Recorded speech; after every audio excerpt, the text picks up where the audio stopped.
Assalamualaikum warahmatullahi wabarakatuh. Alhamdulillah wassalatu wassalamu ala rasulillah. La hawla wa la quwwata illa billah. A'udzu billahi minasyaitonir rajim. Bismillahirrahmanirrahim. Qul ya ayyuhal kafirun la a'budu ma ta'budun wa la antum 'abiduna ma a'budu. Wala ana abidum ma abattum wala antum abiduna ma abud lakum dinukum waliyadin. Shadaqallahul adzim. Shadaqu ala Rasulillah sallallahu alaihi wasallam.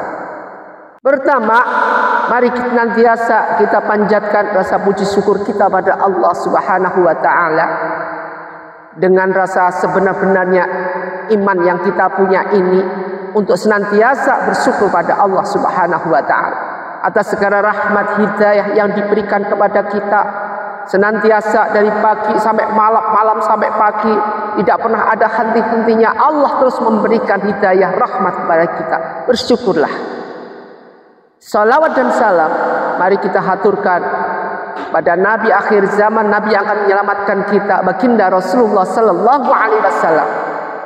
Cinta kita kepada beliau, cinta baginda Rasulullah kepada umatnya, semua saling mencintai sehingga temu titik tengah, yaitu Rasulullah memberikan syafaat, kita diberikan syafaat, kita diselamatkan. Tadkhulul jannah bisalam.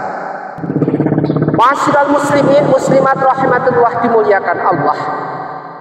Jamaah pencerahan bimbingan amalan yang Uqsat Tadimi. Senantiasa langkah demi langkah kita senantiasa terus berjalan ke depan. Kanan kiri kita banyak kemaksiatan berkelimpangan.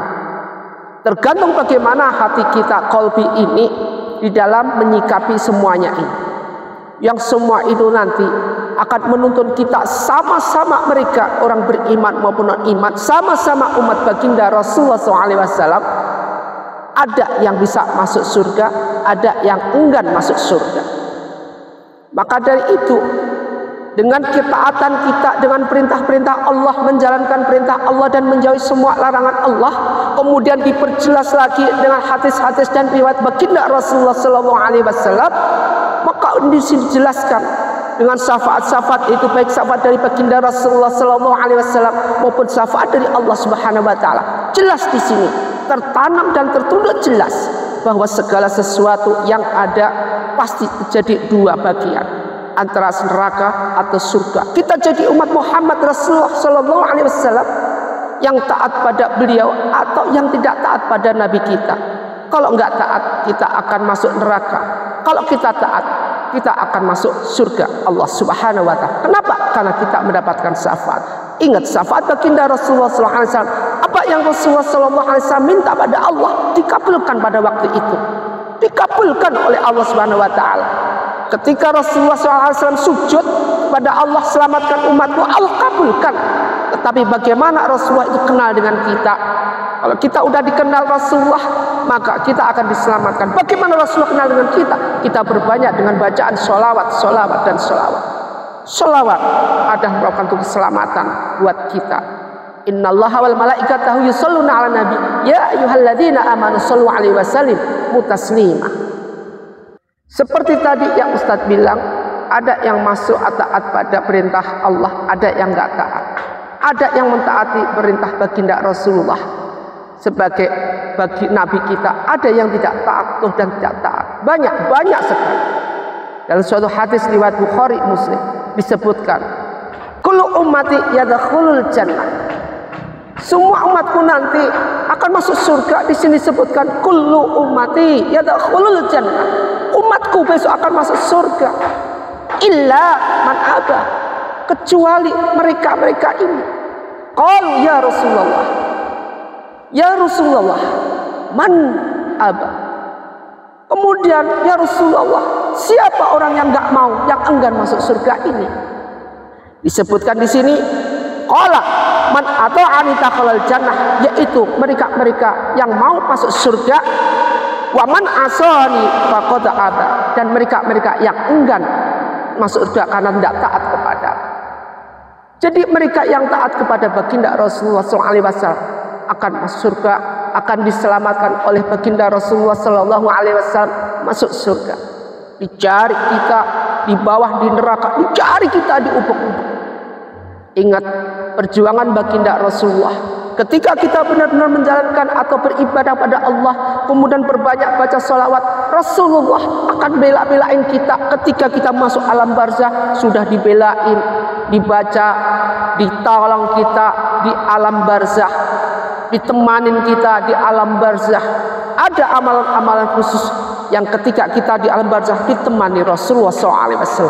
Masya Allah, suatu nabi yang care banget, yang peduli banget pada umatnya. Tetapi di sini ada catatan, beberapa catatan yang perlu kita garis bawahi. Kenapa? Apa catatannya? Ada 10 golongan yang ini nanti gak bisa masuk surga. Jadi 10 golongan umat baginda Rasulullah SAW yang tidak masuk surga. Mudah-mudahan kita tidak tergolong dengan 10 golongan ini. Yang pertama adalah golongan al-qala. Mereka adalah manusia-manusia penjilat yang suka mencari muka di depan penguasa.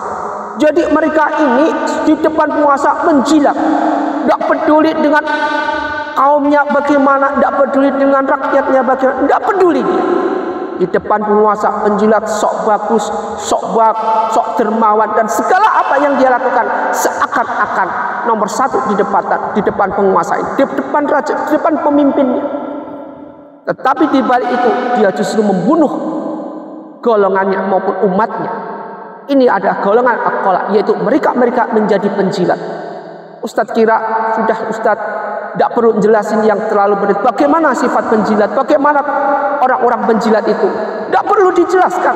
Kenapa? Kita sudah tahu semua. Bagaimana orang menjadi orang penjilat? Baguskah menjadi orang penjilat? Bagaimana kehidupan menjadi orang penjilat? Dari zaman koloni Belanda itu sudah ada mereka yang penjilat yang berani sampai mengadu domba, melaporkan rakyat Indonesia kepada koloni Belanda, kemudian ditangkap, dibunuh, dan diseret kemana-mana sampai terjadi suatu kematian. Inilah seorang orang penjilat, pendosa seperti ini. Masya Allah, ini golongan umat Muhammad pertama yang tidak masuk surga.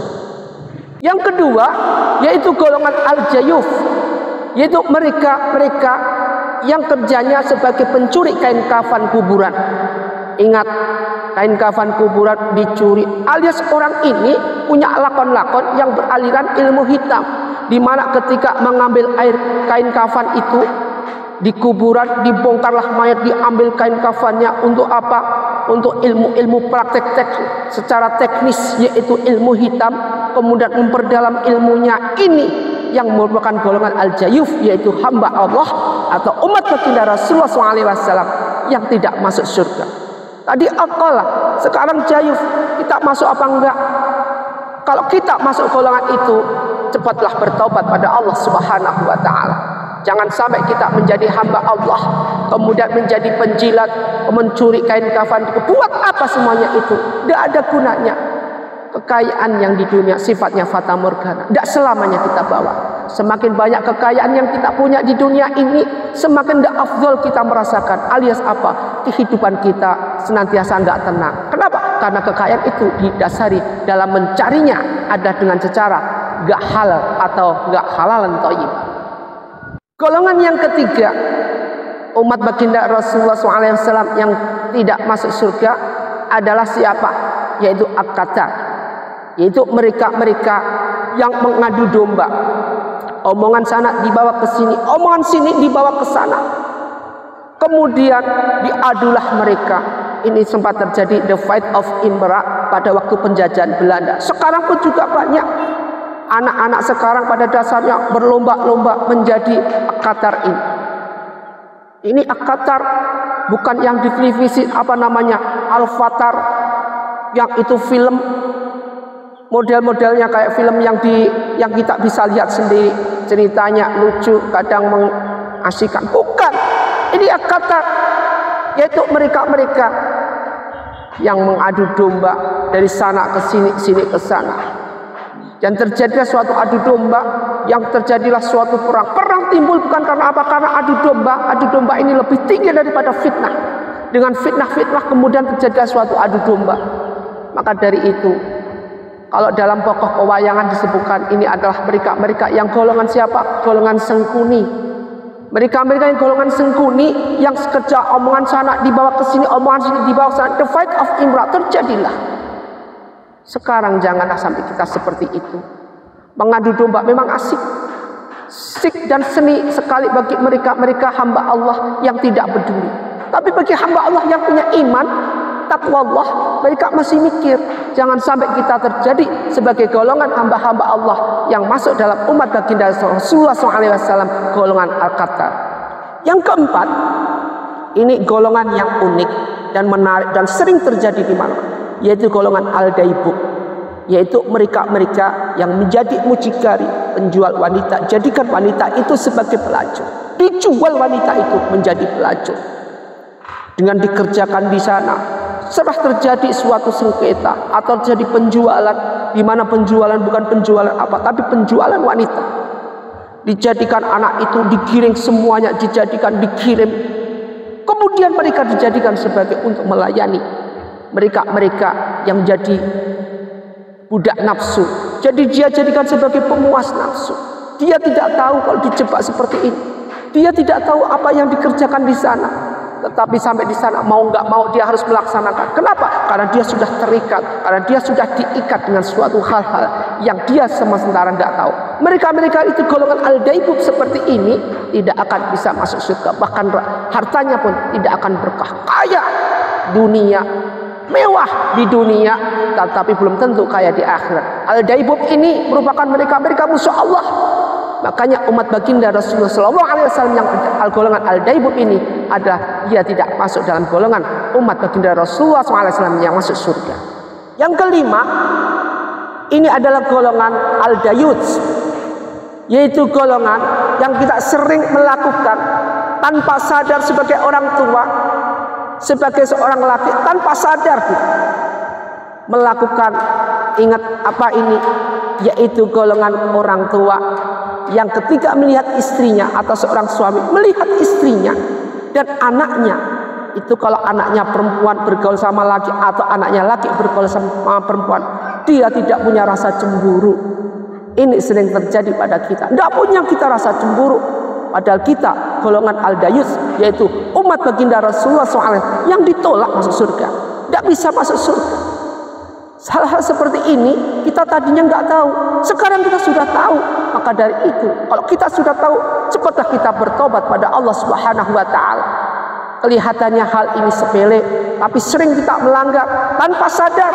Kita melanggar perintah-perintah atau tidak mentaati anjuran-anjuran baginda Rasulullah Sallallahu Alaihi Wasallam. Yang keenam, yaitu golongan Sohibul Atabah, yaitu mereka golongan penabuh gendang besar. Yang ketujuh adalah Sohibul Kubah, mereka para penabuh gendang kecil. Jadi tadi yang keenam penabuh gendang besar, yang ketujuh penabuh gendang kecil. Kita sering kita lihat bagaimana, nggak perlu kita Ustadz jelasin, kita sudah tahu semuanya. Yang kedelapan, ini yang sering kita langgar tanpa sadar, kita melakukan berkali-kali sebagai hamba Allah yang merasa diri kita ikut. Golongan apa yang kedelapan ini? Golongan Al-Utul. Yaitu apa golongan Al-Utul? Yaitu golongan mereka yang ketika saudaranya minta maaf tidak mau memaafkan saudara. Jadi kalau saudaranya itu memang menjadikan suatu yang keladi daripada kesalahan, kemudian dia mengakui kesalahannya, dia datang meminta maaf, kita tidak mau memaafkan. Inilah golongan-golongan Al-Utul, yang dimana mereka golongan ini tidak bisa masuk surga karena tidak ditolong oleh baginda Rasulullah SAW. Kenapa? Padahal menyambung umur adalah satu, jangan sampai memutus tali silaturahmi. Tali silaturahmi, mari siapapun itu berbuat salah, siapapun itu berbuat suatu kejahatan, ketika dia minta maaf kepada kita, maafin. Boleh kita menghindar, tapi jangan menghindar dari rasa untuk memberikan maaf. Maafin. Setelah itu apa yang kita lakukan untuk menjauhkan, kalau memang itu tidak perlu, bukan kita memutus tali silaturahim, tetapi kita menghindari hal-hal terjadinya fitnah maupun apapun yang berbentuk negatif kepada diri kita. Maka dari itu, kadang-kadang kita lihat mereka menghindar dengan apa yang orang-orang pada kumpul-kumpul, mereka menghindar. Maksudnya bukan dia sombong, tetapi dia ingin menghindari dari segala apa yang ketika dia nanti datang ke situ dan berkumpul, dia akan pasti mengomongin orang, menggunjing orang. Biasa kalau satu ketemu satu, yang ketiga pasti setan, dua ketemu dua, yang kelima pasti iblis. Dan disinilah mereka yang berkumpul menggerombol pasti ngomongin orang, karena di situ banyak iblis bercengkrama ngomongin si fulan. Yang diomongin bukan kebaikan, tetapi rata-rata yang diomongin ada hal kejelekan. Yang kesembilan, ini sering sekali dilakukan terutama kaum Hawa. Bukan kaum Hawa saja, kaum Adam pun akan bisa. Tetapi yang lebih cenderung adalah mereka kaum ibu-ibu, kaum perempuan. Yaitu golongan apa? Golongan az-zanid. Yaitu mereka para perempuan yang duduk di pinggir jalan kemudian menjadi pengunjing ngomongin orang lain. Mereka berkumpul di pinggir jalan setiap hari dan akan menjadi suatu kebiasaan tradisi dengan anarkisnya yang seperti ini, sehingga memicu salah satu atau beberapa pihak yang mencurahkan segala hal.